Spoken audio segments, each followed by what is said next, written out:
কারণটা একটা পুরো বন্দর চালু করে আমরা এটা করছি, সরকার তাদের অদক্ষতা। আমাদের আইটি পার্কের কথাই ধরেন, ঢাকার থেকে এই কালিয়াকৈর অল্প দূরত্বের মধ্যে কি সুন্দর এরিয়াটা, বিরাট এরিয়া, একটা প্রতিষ্ঠান নাই, এবং প্রতিষ্ঠান চালানোর জন্য যে ফার্ম নিয়োগ করা হবে সেখানে দুই পক্ষের রশি টানাটানি চলছে, দুই বা তিন পক্ষের, এবং সরকার কোনো সিদ্ধান্ত দিচ্ছে না যে কে এটা ম্যানেজ করবে। এই সিদ্ধান্তগুলো যদি আমরা না দিতে পারি, আমরা আবার ফার্ম করতে যাচ্ছি যশোরে, যেখানে আরো প্রতিষ্ঠান যাবে। আজকে দেখলাম আরেকটি প্রজেক্ট, কেন এক নাকি পাশ হয়েছে, কেন আমরা এখানে তো একটা প্রতিষ্ঠানও নাই কালিয়াকৈরে, কেন আমি যশোর যাব কালিয়াকৈর বাদ দিয়ে? আগে কালিয়াকৈরকে আপনি কর্মচাঞ্চল্যে ভরে তুলুন। আমি দেখতে চাই যে ওখানে 100টা প্রতিষ্ঠান গড়ে উঠেছে, ওখানে 10,000 লোক বা 20,000 লোক কাজ করছে, তাহলে তো আমরা সন্তুষ্টি পাবো, তখন যশোর করুন। এখন কেন? তো আমি কথা, কিন্তু এই অদক্ষতা নিয়ে আপনি কতখানি আসলে ভেরি ভ্যালিড কোয়েশ্চন। আমি ওই প্রশ্নটাই আমার মাথায় ঘুরপাক করছে। আমরা যেমন, আমি সবসময় একটা কথা বলি, আমাদের আপনি বারবার বলেন যে Dhaka Chittagong lifeline of the country. অনেক সময় বললে অনেকে মনে করে আপনি চাকরি আমি চাকরি, ঢাকা চট্টগ্রাম। আপনি দেখেন ইকোনমির ব্যাকবোন হচ্ছে ঢাকা চট্টগ্রাম, কিন্তু পড়ে আছে। আপনি যারা ঢাকা চট্টগ্রাম রোডকে 4 লেনে দেখার স্বপ্ন দেখেন, ওনারা অনেক পরে স্বপ্ন দেখেন। আমি স্বপ্ন দেখেছিলাম 20 বছর আগে, সেটা 20 বছর 4 লেন তো এখন ইফেক্টিভ না।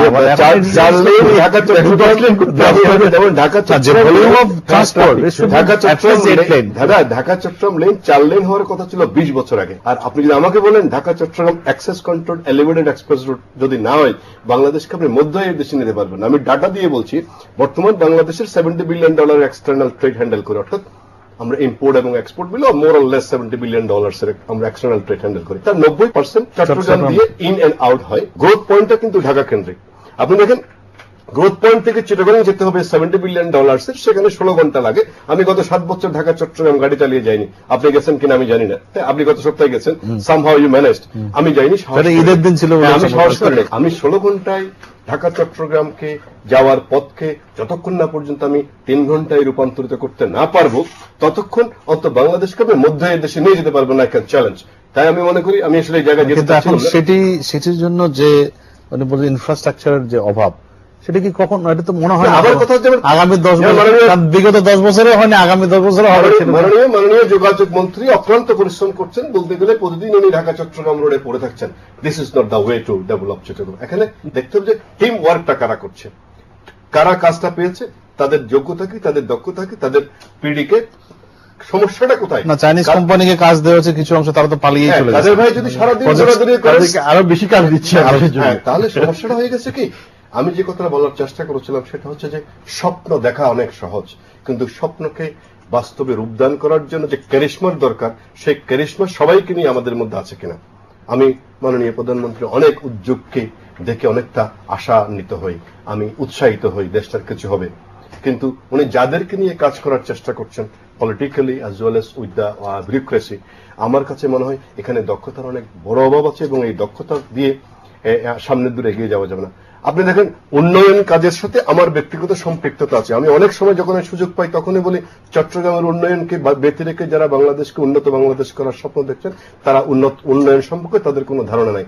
অনেকে এটাকে কমিউনাল চিন্তা বলেন। আমি যুক্তি দিয়ে বলি, বাংলাদেশ যদি $100 বিলিয়ন এক্সটার্নাল ট্রেড করে, $50 বিলিয়ন এক্সপোর্ট করে, এটা আমার শহরের উপর দিয়ে যেতে হবে। আর আমার শহরকে আপনি অনুন্নত রেখে আপনি এই ট্রাফিকটা করবেন কিভাবে? আপনি চট্টগ্রাম এয়ারপোর্ট থেকে নেমে শহরে যাওয়ার জন্য আপনার 2 ঘন্টা সময় লাগে। কি কারণে? আমার কারণে না, সারা বাংলাদেশের এক্সপোর্ট এবং ইম্পোর্টকে এন্ট্রি এন্ড এক্সিট দেওয়ার জন্য আমাকে সারি শহরে দাঁড়িয়ে থাকতে হয়, হা করে তাকিয়ে থাকতে হয় কখন লরিটা ছুটবে আর আমি যাব। আমাকে এভাবে অবরুদ্ধ রেখে আপনি বাংলাদেশের মধ্য এই দেশের স্বপ্ন দেখবেন, এটা বাস্তবায়ন হবে না। তাই আমি মনে করি ঢাকা চট্টগ্রাম রোডটাকে আপনাকে অ্যাক্সেস কন্ট্রোল এলিভেটেড এক্সপ্রেস করতেই হবে। চট্টগ্রাম সেরকম কোন চিন্তাও তো এখনো নাই। প্রধানমন্ত্রীর মাথায় চিন্তা আছেন, কারণ আমি ব্যক্তিগতভাবে জানি উনি কিন্তু 2022 সালের মধ্যে ঢাকা চট্টগ্রাম রোডকে অ্যাক্সেস এলিভেটেড এক্সপ্রেসওয়ে করার জন্য সার্ভে করা শুরু করেছেন। কিন্তু 4 লেনের অবস্থা থেকে কি আপনি আশাবাদী? আমি শুনেন, এই সমস্যা হচ্ছে ওখানে ওনার সাথে যখন কথা হয়, ওনার কথা যখন শুনি মনে হয় যেন হয়ে যাবে, কিন্তু আবার যখন কাদের ভাইয়ের দৌড়ঝাঁপ দেখি, ওনার হতাশা দেখি, তখন আবার হয় আসলে কি হবে। তাই আমি মনে করি সব কাজ রাজনীতিবিদদেরই করতে হবে, আসলে রাজনীতিবিদদেরকে মেধা অর্জন। এই জায়গাতে আপনার কি মনে হয় সলিউশন কি, কিভাবে আসলে একটা সত্যি সত্যি দেশটা এগোচ্ছে ঠিকই, কিন্তু কোথায় জানি আবার নানা সংকট নিয়ে এগোচ্ছে? দেখুন, বিএনপি আমলে কেন বিদ্যুৎ হয়নি? টাকার অভাব ছিল বলবো না, মেইন প্রবলেম ছিল যে বিএনপির রাজনীতিবিদদের প্রতিদ্বন্দ্বী হয়ে বিভিন্ন প্রকল্পকে গ্রাস আপনার করার নিশ্চয়ই মনে আছে ওয়ার্ল্ড ব্যাংকের যে বিদ্যুৎ উৎপাদনের প্রজেক্টগুলো তারা উইথড্র করলো। সব। এই যে একটা কন্ট্রাক্ট দেওয়া হয়ে যায় তারপর সেটা ক্যান্সেল করে দেওয়া হয়, এইভাবে যদি চলে বর্তমানে ঠিক একই কার্যক্রম হচ্ছে। আপনি দেখেন ভ্যাটের কথাই দেখেন, আমাদের রেভিনিউ দরকার, রাজস্ব দরকার, রাজস্ব ভ্যাটের মডার্নাইজেশন করার জন্য ওয়ার্ল্ড বিশ্ব ব্যাংকের প্রজেক্ট আসছে, কন্ট্রাক্ট আউট করা হয়ে গেছে, অর্ডার ইস্যু করা হবে, অবজেকশন আসলো এবং ইনফ্লুয়েন্সিয়াল মহল থেকে এটাকে প্রতিরোধ করার জন্য নেমে গেল, অন্য কোনো কারণ নয়, তাদের কোম্পানি পায় নাই।